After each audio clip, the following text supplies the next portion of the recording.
할아버지는 무서워. 손주의 입에서 나온 그 한마디가 제 가슴에 비수처럼 꽂혔습니다. 주변 사람들은 웃었지만 저는 웃을 수가 없었습니다. 평생을 가족을 위해 살아온 제가 정작 가장 사랑하는 손주에게는 무서운 사람이었습니다. 여러분, 혹시 사랑하는 사람과의 관계에서 이런 아픔을 느껴보신 적 있으신가요? 최선을 다했다고 생각했는데 상대방에게는 전혀 다르게 전달되었던 경험 말입니다.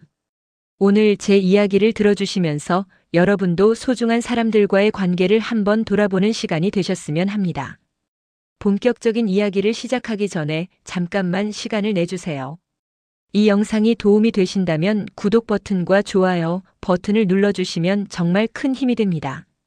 그리고 알림 설정까지 해주시면 앞으로도 이런 따뜻한 이야기들을 계속 만나보실 수 있습니다.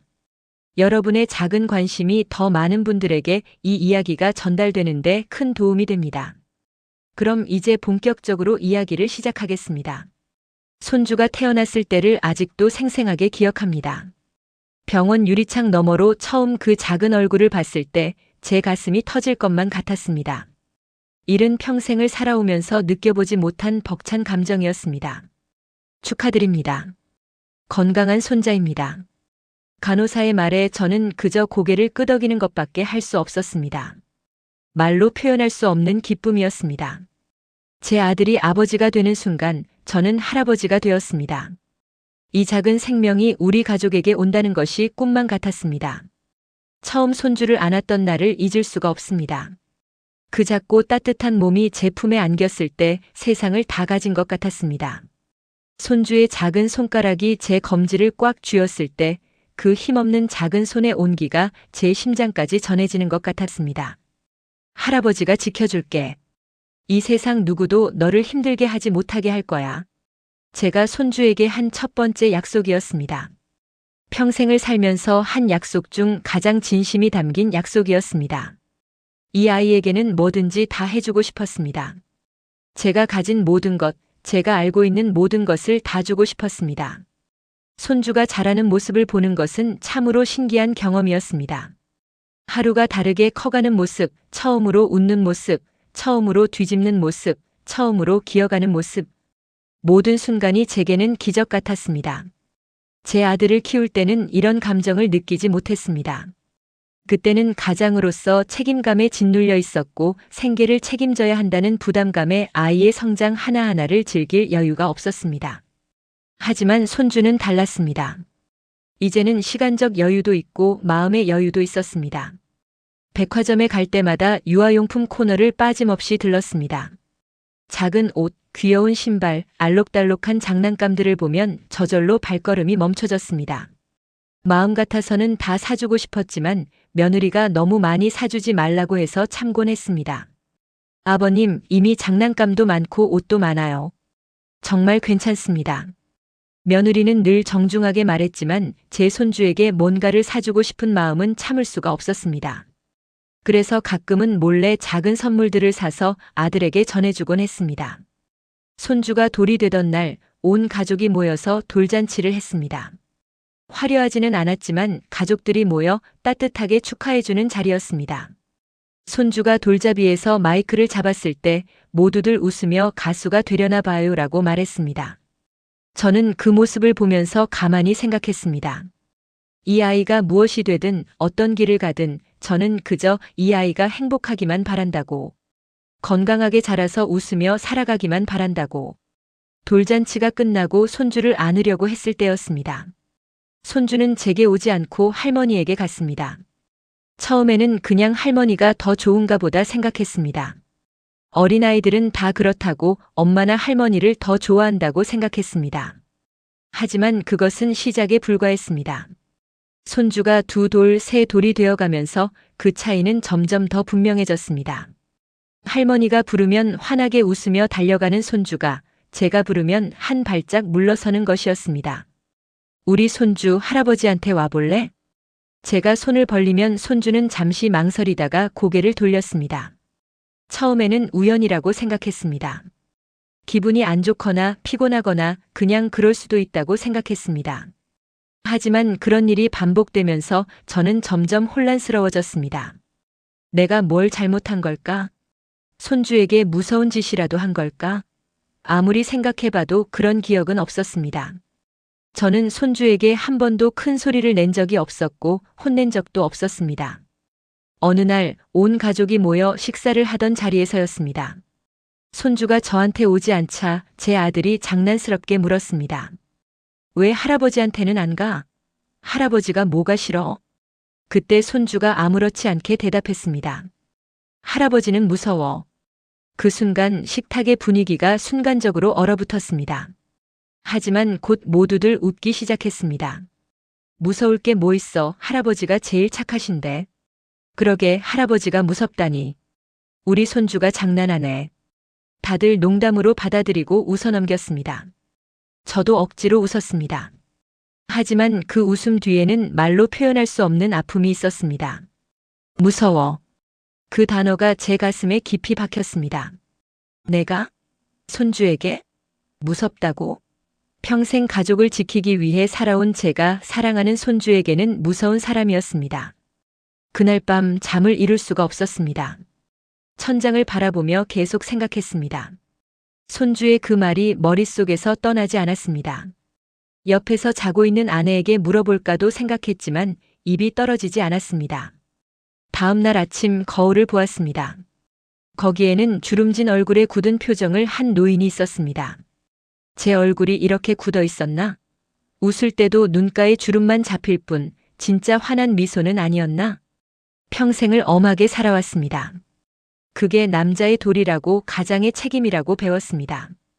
웃으면서 살기보다는 묵묵히 책임을 다하는 것이 중요하다고 생각했습니다. 표현보다는 행동이 중요하다고 믿었습니다.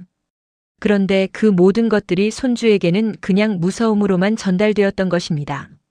손주와 할머니의 관계를 보면서 저는 점점 더 깊은 좌절감을 느꼈습니다. 할머니와 손주는 정말 친했습니다. 마치 하나의 팀처럼 늘 붙어 다녔고 웃음소리가 끊이지 않았습니다. 할매야, 같이 놀자. 손주는 할머니를 할매라는 애칭으로 부르며 따랐습니다. 할머니가 부엌에 있으면 뒤따라가서 발치에 앉아 있고 할머니가 TV를 보면 옆에 바짝 붙어 앉았습니다. 할머니는 손주와 눈높이를 맞추는 것이 자연스러웠습니다. 바닥에 앉아서 같이 그림을 그리고 같이 블록을 쌓고 같이 노래를 불렀습니다. 손주가 뭔가를 보여주면 와 정말 대단한데 하며 진심으로 감탄했고 손주가 칭얼거리면 부드럽게 달래주었습니다. 저는 그 모습을 멀리서 지켜볼 수밖에 없었습니다. 가까이 다가가면 손주가 경계하는 것 같았기 때문입니다. 제가 거실에 들어서면 손주는 슬쩍 할머니 뒤로 숨곤 했습니다. 할아버지 무섭지 않아. 할아버지도 너 좋아하셔. 할머니가 손주에게 말했지만 손주는 그저 할머니 뒤에서 저를 조심스럽게 바라볼 뿐이었습니다. 그 눈빛을 볼 때마다 가슴이 먹먹해졌습니다. 할머니는 목소리가 부드러웠습니다. 항상 다정하고 따뜻한 톤으로 이야기했습니다. 손주가 실수를 해도 괜찮아. 다음엔 잘하면 돼 하며 웃으며 넘어갔습니다.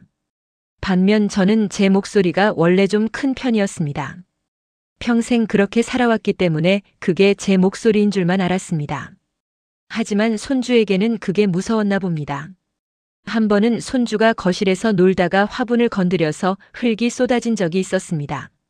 할머니는 아이고 우리 손주 다치지는 않았지? 하며 먼저 손주를 확인했습니다. 그리고 나서 괜찮아 할매가 치울게. 다음엔 조심하자 하며 웃으며 정리했습니다. 만약 제가 그 상황을 먼저 봤다면 어땠을까요? 아마도 조심해야지. 라고 큰 소리로 말했을 것입니다. 손주를 혼내려는 의도는 전혀 없었겠지만 제 목소리 톤과 표정이 손주에게는 무섭게 느껴졌을 것입니다. 저는 할머니에게 물어봤습니다. 당신은 어떻게 그렇게 자연스럽게 손주랑 잘 지내요? 할머니는 잠시 생각하더니 대답했습니다. 글쎄요, 그냥 아이의 눈높이에서 생각하려고 해요. 이 아이가 뭘 원하는지, 뭐가 재미있는지, 뭐가 무서운지. 그리고 아이가 실수해도 그게 성장 과정이라고 생각하고요. 나도 손주 사랑하는 건 마찬가지인데. 제 말에 할머니가 제 손을 잡았습니다. 알아요. 당신이 얼마나 손주를 사랑하는지 저는 알아요. 근데 당신은 평생 엄하게 사셨잖아요. 그게 나쁜 건 아니에요. 우리 가족을 지키기 위해서 그렇게 사신 거잖아요. 근데 이제는 조금 다르게 해보는 게 어때요? 어떻게요? 천천히요. 손주에게 다가가려고 너무 애쓰지 말고 그냥 옆에 있어 주세요. 아이가 당신에게 마음을 열 때까지 기다려 주세요. 할머니의 말은 맞았습니다. 저는 너무 급했던 것 같습니다. 손주가 저를 무서워한다는 사실을 알고 나서 억지로라도 친해지려고 애썼습니다. 그게 오히려 손주를 더 부담스럽게 만들었던 것 같습니다. 할머니와 손주가 함께 그림책을 보는 모습을 지켜봤습니다. 할머니는 그림책의 그림을 하나하나 가리키며 재미있는 목소리로 읽어주었습니다. 손주는 할머니의 품에 폭 안겨서 행복한 표정으로 듣고 있었습니다. 할매, 이거 뭐야? 손주가 그림을 가리키며 물으면 할머니는 이건 토끼야. 귀여운 토끼. 우리 손주처럼 귀여워하며 대답했습니다. 손주는 까르르 웃었습니다. 저도 그림책을 읽어주고 싶었습니다. 하지만 제가 다가가면 손주는 그림책을 덮고 일어났습니다. 그 모습을 볼 때마다 가슴이 무너졌습니다. 할머니는 손주와 놀 때 완전히 아이가 되었습니다. 바닥에 엎드려서 같이 자동차를 굴리고 블록으로 탑을 쌓다가 일부러 무너뜨리며 아이고 하고 과장되게 놀라기도 했습니다. 손주는 그럴 때마다 신나서 웃었습니다. 저는 그렇게 할 수 없었습니다. 바닥에 엎드리는 것도 몸이 불편했지만 무엇보다 어색했습니다. 평생을 이렇게 살아오지 않았기 때문에 어떻게 아이처럼 행동해야 할지 몰랐습니다. 한 번은 용기를 내서 손주에게 다가가 봤습니다. 손주가 블록을 가지고 놀고 있길래 옆에 조심스럽게 앉았습니다. 할아버지랑 같이 블록 쌓을래? 손주는 저를 잠깐 쳐다보더니 고개를 저었습니다. 싫어. 할매랑 할 거야. 그리고는 블록을 안고 할머니에게 달려갔습니다. 저는 그 자리에 그대로 앉아 있을 수밖에 없었습니다. 손주 생일날에도 그랬습니다. 케이크를 자르고 다 같이 생일 축하 노래를 불렀습니다. 손주는 할머니 무릎에 앉아서 촛불을 불었습니다. 할아버지도 옆에서 같이 불자. 할머니가 저를 불렀지만 손주는 제가 다가가자 살짝 몸을 움츠렸습니다. 제 눈에는 그 작은 움직임도 다 보였습니다. 저는 적당한 거리에서 멈춰 섰습니다. 생일 선물을 줄 때도 그랬습니다. 저는 손주가 좋아할 만한 장난감을 정성껏 골라서 준비했습니다. 포장도 예쁘게 해서 손주에게 건넸습니다. 할아버지가 우리 손주 좋아하는 거 사왔어. 받아볼래? 손주는 선물을 받기는 했지만 고맙습니다 하는 인사도 할머니를 보면서 했습니다. 저를 보지 않았습니다.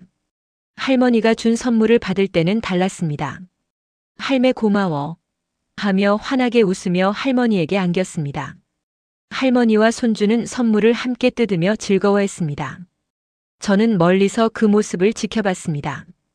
부러웠습니다.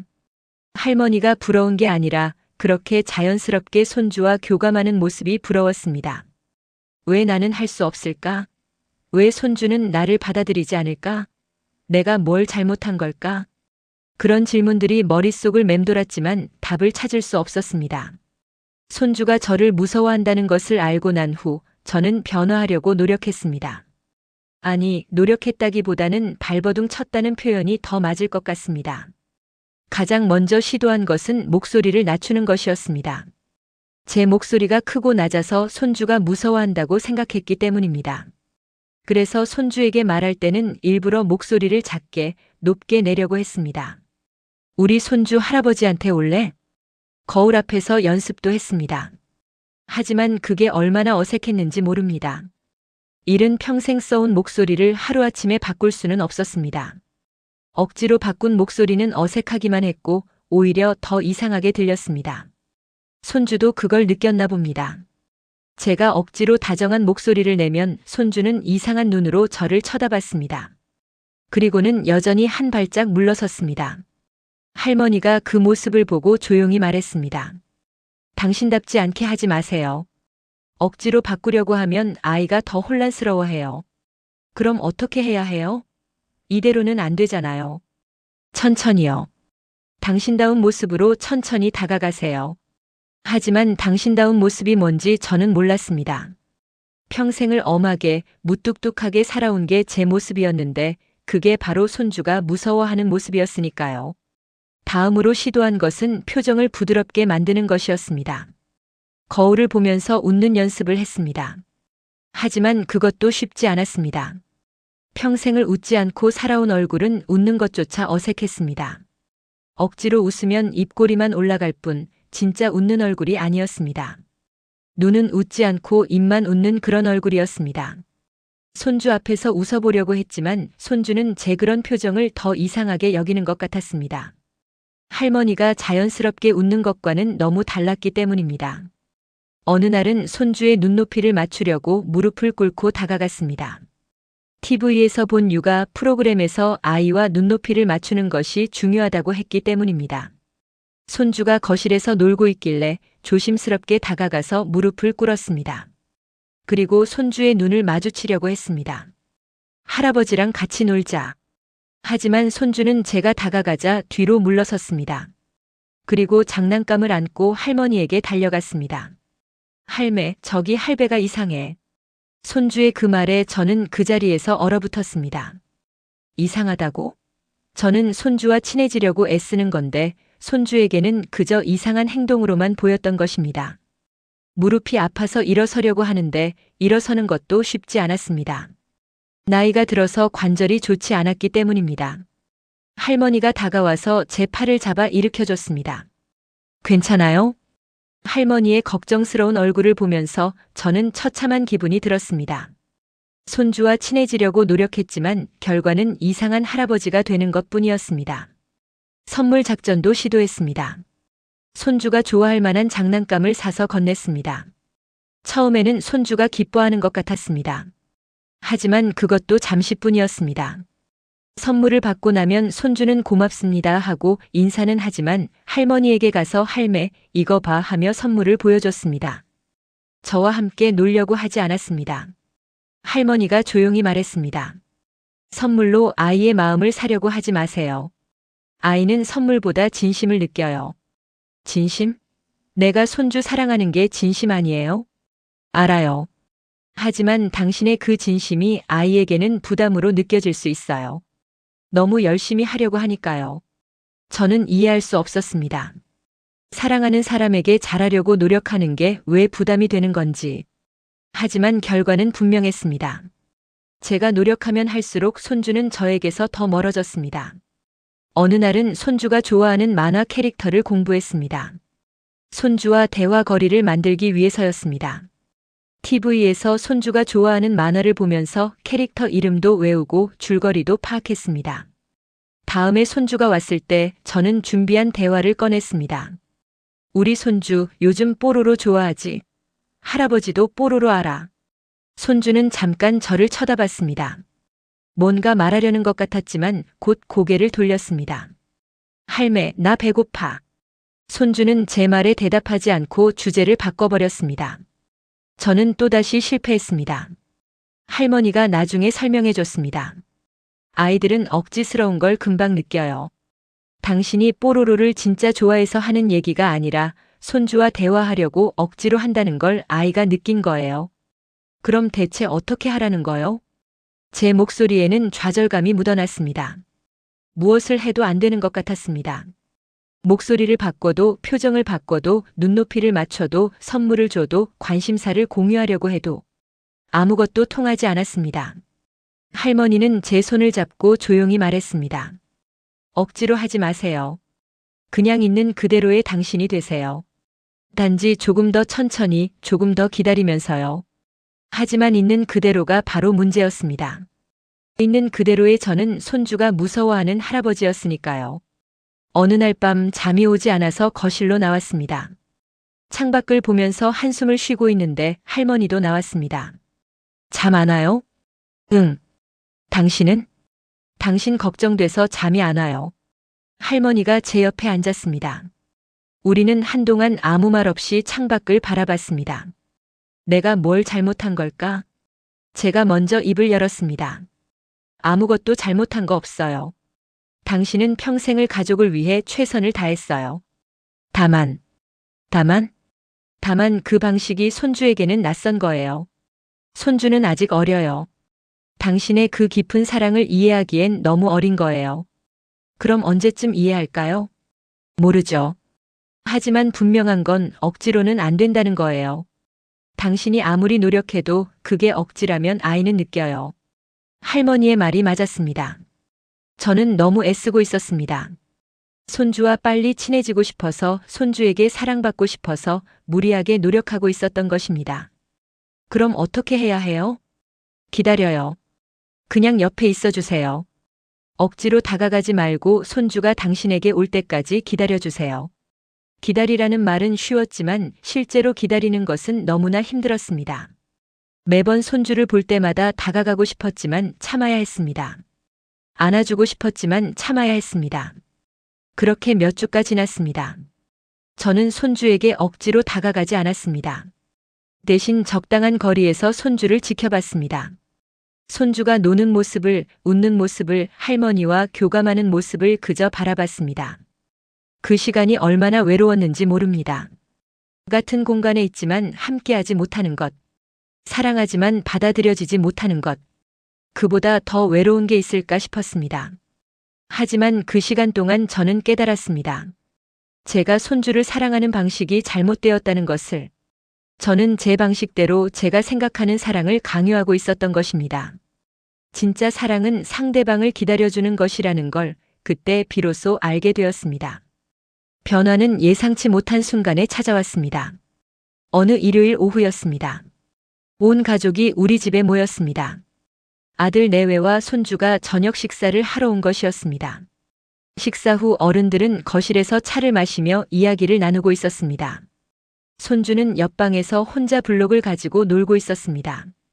할머니가 손주와 함께 놀아주려고 했지만 손주는 혼자 할 거야 하며 혼자 놀겠다고 했습니다. 저는 거실에 앉아서 아들과 이야기를 나누고 있었지만 자꾸 손주가 신경 쓰였습니다. 혼자 노는 게 심심하지 않을까, 외롭지 않을까 걱정이 되었습니다. 잠시 후 저도 모르게 옆방으로 발걸음이 향했습니다. 문 앞에서 살짝 안을 들여다봤습니다. 손주는 바닥에 앉아서 열심히 블록을 쌓고 있었습니다. 예전 같았으면 할아버지랑 같이 하자라고 말하며 다가갔을 것입니다. 하지만 이번에는 달랐습니다. 할머니의 말을 떠올렸습니다. 억지로 다가가지 말고 기다리라고 했던 말을요. 저는 조용히 방으로 들어가서 손주로부터 조금 떨어진 곳에 앉았습니다. 아무 말도 하지 않았습니다. 그냥 손주가 블록 쌓는 것을 지켜봤습니다. 손주는 제가 들어온 것을 알았지만 예전처럼 피하지 않았습니다. 잠깐 저를 쳐다보더니 다시 블록에 집중했습니다. 저는 그 모습을 조용히 지켜봤습니다. 손주는 블록으로 집을 만들고 있었습니다. 빨간 블록으로 벽을 쌓고 파란 블록으로 지붕을 만들었습니다. 중간중간 무너지기도 했지만 손주는 포기하지 않고 계속 쌓았습니다. 저는 가만히 지켜보면서 생각했습니다. 저 작은 손으로 저렇게 집중해서 뭔가를 만들다니. 참 대견하다고. 기특하다고. 그렇게 한참을 함께 있었습니다.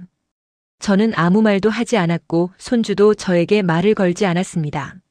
하지만 그 침묵이 불편하지 않았습니다. 오히려 평화로웠습니다. 같은 공간에 함께 있다는 것만으로도 좋았습니다. 손주가 저를 피하지 않고 같은 방에 있어준다는 것만으로도 감사했습니다. 얼마나 시간이 흘렀을까요?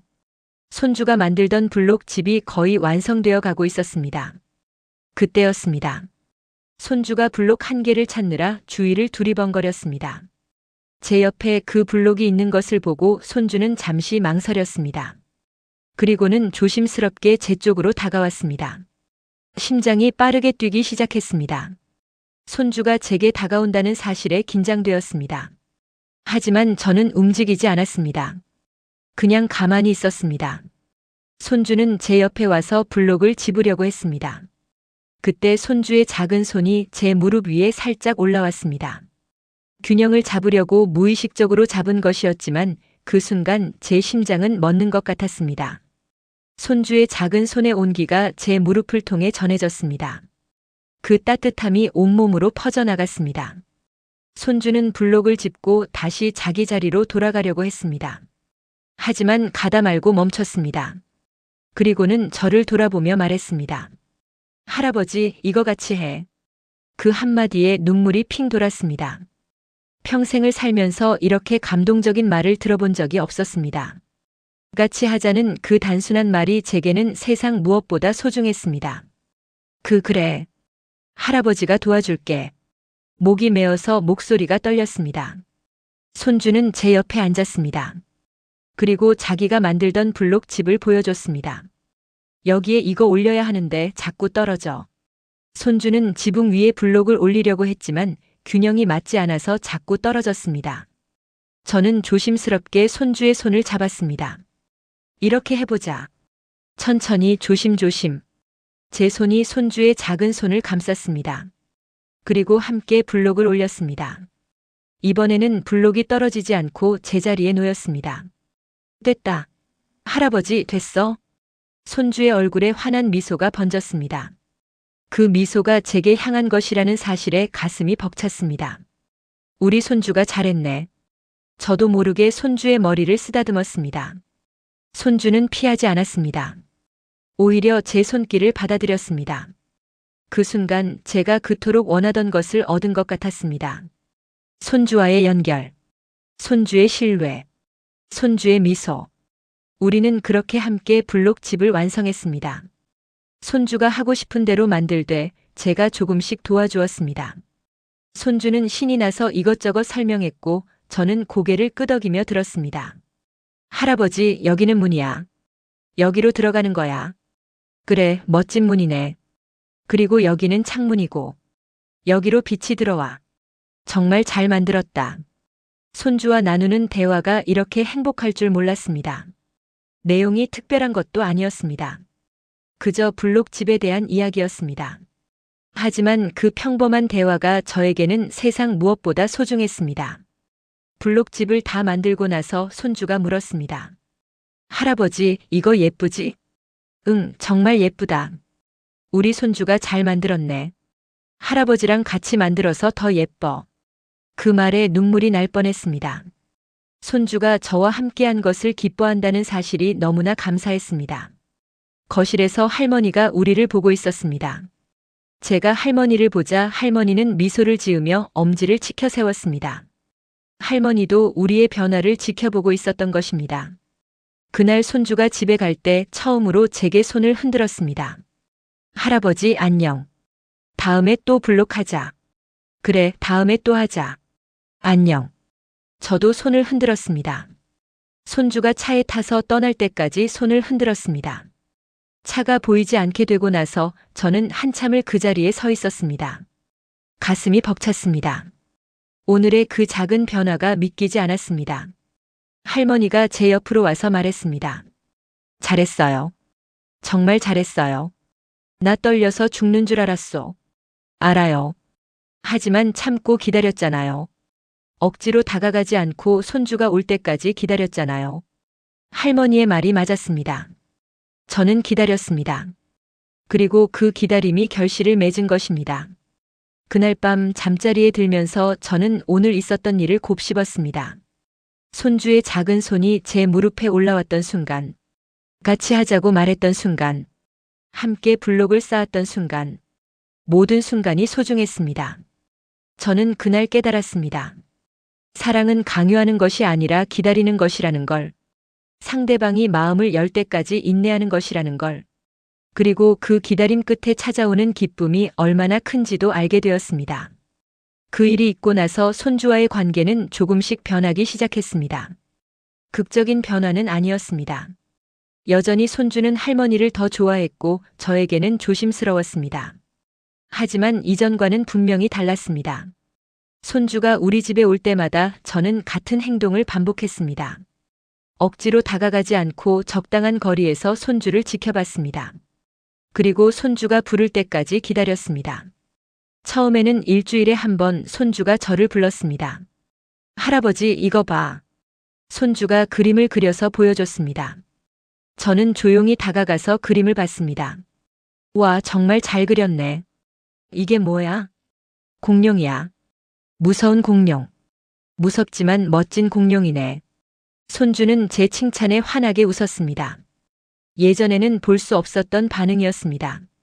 일주일에 한 번이던 것이 일주일에 두 번이 되었고 나중에는 손주가 올 때마다 저를 한 번씩은 찾았습니다. 할아버지, 같이 놀자. 할아버지, 이거 도와줘. 할아버지, 나 이거 할 수 있어. 그럴 때마다 저는 하던 일을 멈추고 손주에게 갔습니다. 그리고 손주가 원하는 것을 함께 했습니다. 블록을 쌓고 그림을 그리고 책을 읽고 때로는 그냥 옆에 앉아 있기도 했습니다. 제가 배운 것은 함께 한다는 것의 의미였습니다. 함께 한다는 것은 같은 일을 하는 것만이 아니었습니다. 같은 공간에서 같은 시간을 보내는 것, 상대방이 원할 때 옆에 있어주는 것, 그것이 진짜 함께하는 것이었습니다. 어느 날 손주가 감기에 걸렸습니다. 열이 나고 기침을 해서 아들 내외가 걱정이 많았습니다. 할머니가 손주를 간호하겠다고 해서 손주는 며칠간 우리 집에서 지냈습니다. 첫날 밤 손주는 열 때문에 잠을 잘 자지 못했습니다. 할머니가 밤새 간호를 했습니다. 저도 잠을 설쳤습니다. 옆방에서 손주가 칭얼거리는 소리가 들렸기 때문입니다. 다음 날 아침 할머니는 피곤한 얼굴이었습니다. 밤새 손주를 돌보느라 한숨도 못 잤기 때문입니다.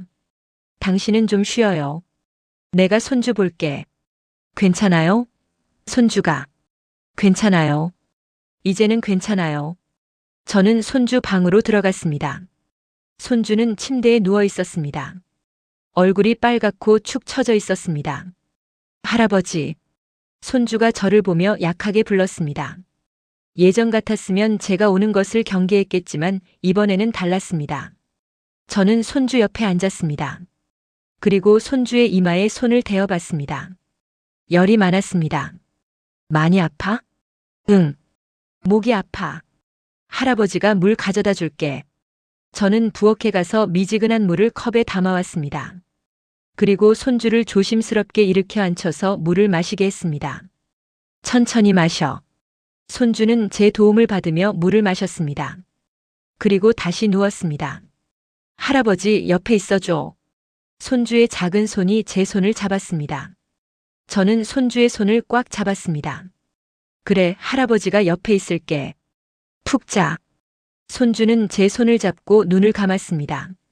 저는 손주가 잠들 때까지 옆에 앉아 있었습니다. 손주의 작은 손을 잡고 조용히 손주의 얼굴을 바라봤습니다. 아픈 손주를 보는 것은 마음이 아팠지만 동시에 이상하게 감사한 마음도 들었습니다. 손주가 아플 때 저를 찾아준 것, 제 옆에 있고 싶어 한 것, 그것이 저에게는 큰 신뢰의 표시였습니다. 손주가 잠든 후에도 한참을 그 자리에 앉아 있었습니다. 손주의 고른 숨소리를 들으며 작은 손의 온기를 느끼며 저는 행복했습니다. 할머니가 방문을 살짝 열고 안을 들여다봤습니다. 저와 손주가 손을 잡고 있는 모습을 보고 미소 지었습니다. 며칠 후 손주가 나았습니다.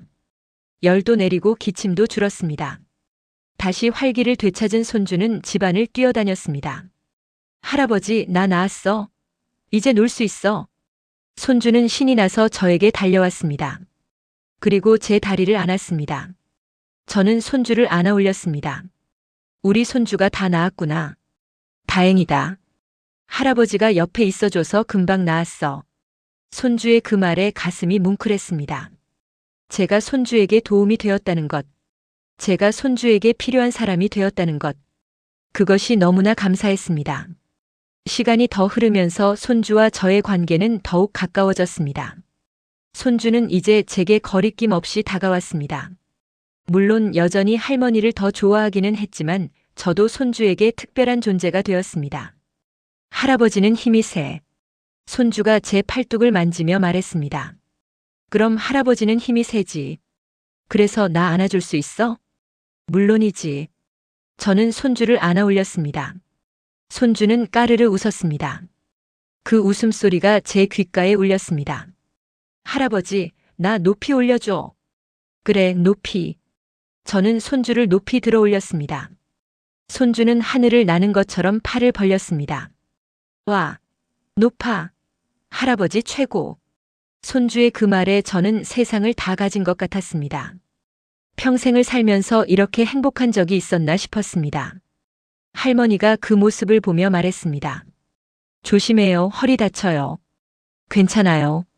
이것도 못하면 할아버지가 아니지. 저는 손주를 내려놓으며 웃었습니다. 진심으로 웃었습니다. 억지로 만든 웃음이 아니라 마음 깊은 곳에서 우러나오는 웃음이었습니다. 어느 날 손주가 유치원에서 그린 그림을 가져왔습니다. 할아버지, 이거 선물이야. 그림에는 4명의 사람이 그려져 있었습니다. 할머니, 할아버지, 그리고 손주. 4사람이 손을 잡고 웃고 있는 그림이었습니다. 이게 누구야? 이게 할매, 이게 할배, 이게 나. 우리 가족이야. 손주가 그림 속 사람들을 하나하나 가리키며 설명했습니다. 저는 그림을 보며 눈시울이 뜨거워졌습니다. 정말 예쁜 그림이네. 고마워. 할아버지한테 주는 거야. 할아버지 방에 붙여. 그래, 할아버지 방에 소중하게 붙여놓을게. 저는 그 그림을 액자에 넣어서 침실 벽에 걸었습니다. 그리고 매일 아침 일어나서 그 그림을 봤습니다. 그림을 볼 때마다 가슴이 따뜻해졌습니다. 손주의 생일이 다가왔습니다. 올해는 어떤 선물을 할까 고민하다가 저는 직접 무언가를 만들기로 했습니다. 나무를 깎아서 작은 자동차를 만들었습니다. 서툴렀지만 정성을 다했습니다. 며칠 밤을 새워서 만들었습니다. 사포로 갈고 칠을 하고 바퀴를 달았습니다. 생일날 저는 손수 만든 자동차를 손주에게 선물했습니다. 할아버지가 직접 만든 거야. 마음에 들었으면 좋겠다. 손주는 자동차를 받아들고 눈을 반짝였습니다. 와, 할아버지가 만들었어? 진짜? 응, 진짜. 최고다. 할아버지 최고. 손주는 자동차를 안고 뛰어다녔습니다. 그리고 밤이 되어서도 자동차를 손에서 놓지 않았습니다. 이거 할아버지가 만든 거니까 소중한 거야. 절대 잃어버리면 안 돼. 손주가 자동차를 꼭 안으며 말했습니다. 그 모습을 보며 저는 알았습니다. 값비싼 선물보다 중요한 것은 마음이라는 것을. 이제 손주는 저를 무서운 할아버지라고 부르지 않습니다. 대신 우리 할배라고 부릅니다. 할머니처럼 애칭으로 저를 부르는 것입니다. 우리 할배 이거 봐. 우리 할배 같이 가자. 우리 할배는 힘이 세. 그 호칭을 들을 때마다 가슴이 벅차오릅니다. 제가 손주에게 특별한 사람이 되었다는 증거이기 때문입니다. 오늘도 저는 손주를 기다립니다. 억지로 다가가지 않습니다. 팔을 벌리기보다는 먼저 옆에 앉습니다. 그리고 손주가 부를 때까지 기다립니다. 그 기다림은 더 이상 외롭지 않습니다. 왜냐하면 저는 알기 때문입니다. 손주가 언젠가는 꼭 저를 부를 것이라는 것을. 그리고 그때 저는 기꺼이 손주에게 갈 것이라는 것을. 사랑은 크게 말하는 게 아니라 기다리는 것이라는 걸 이제는 확실히 알았습니다. 조금 느려도 괜찮습니다. 조금 서툴러도 괜찮습니다. 무섭다는 말보다 같이 하자는 말이 이제는 훨씬 더 많아졌으니까요. 그리고 언젠가는 손주가 자라서 어른이 되었을 때 이 시간들을 기억해 주었으면 합니다. 무뚝뚝하지만 손주를 사랑했던 할아버지를. 서툴렀지만 손주를 위해 변하려고 노력했던 할아버지를. 그것만으로도 저는 충분히 행복합니다. 손주의 작은 손을 잡고 함께 걷는 오늘, 저는 세상에서 가장 행복한 할아버지입니다. 여러분, 오늘 이야기 어떠셨나요? 사랑하는 사람과의 관계에서 가장 중요한 것은 무엇일까요? 저는 이 할아버지의 이야기를 통해 기다림이라는 것을 배웠습니다. 우리는 때때로 사랑을 표현하는데 너무 급합니다. 빨리 사랑받고 싶고 빨리 인정받고 싶어 합니다. 하지만 진짜 사랑은 상대방의 속도에 맞춰 천천히 걷는 것이 아닐까요? 이 할아버지처럼 억지로 다가가기보다는 옆에서 기다려주는 것. 그것이 진정한 사랑의 모습이 아닐까 생각합니다. 여러분도 사랑하는 사람들과의 관계를 한번 돌아보세요. 혹시 너무 급하게 다가가려고 하지는 않았는지, 상대방의 속도를 존중하고 있는지 말입니다. 이 영상이 도움이 되셨다면 구독과 좋아요, 알림 설정 부탁드립니다. 여러분의 소중한 이야기도 댓글로 나눠주세요. 다음에 또 좋은 이야기로 찾아뵙겠습니다. 감사합니다.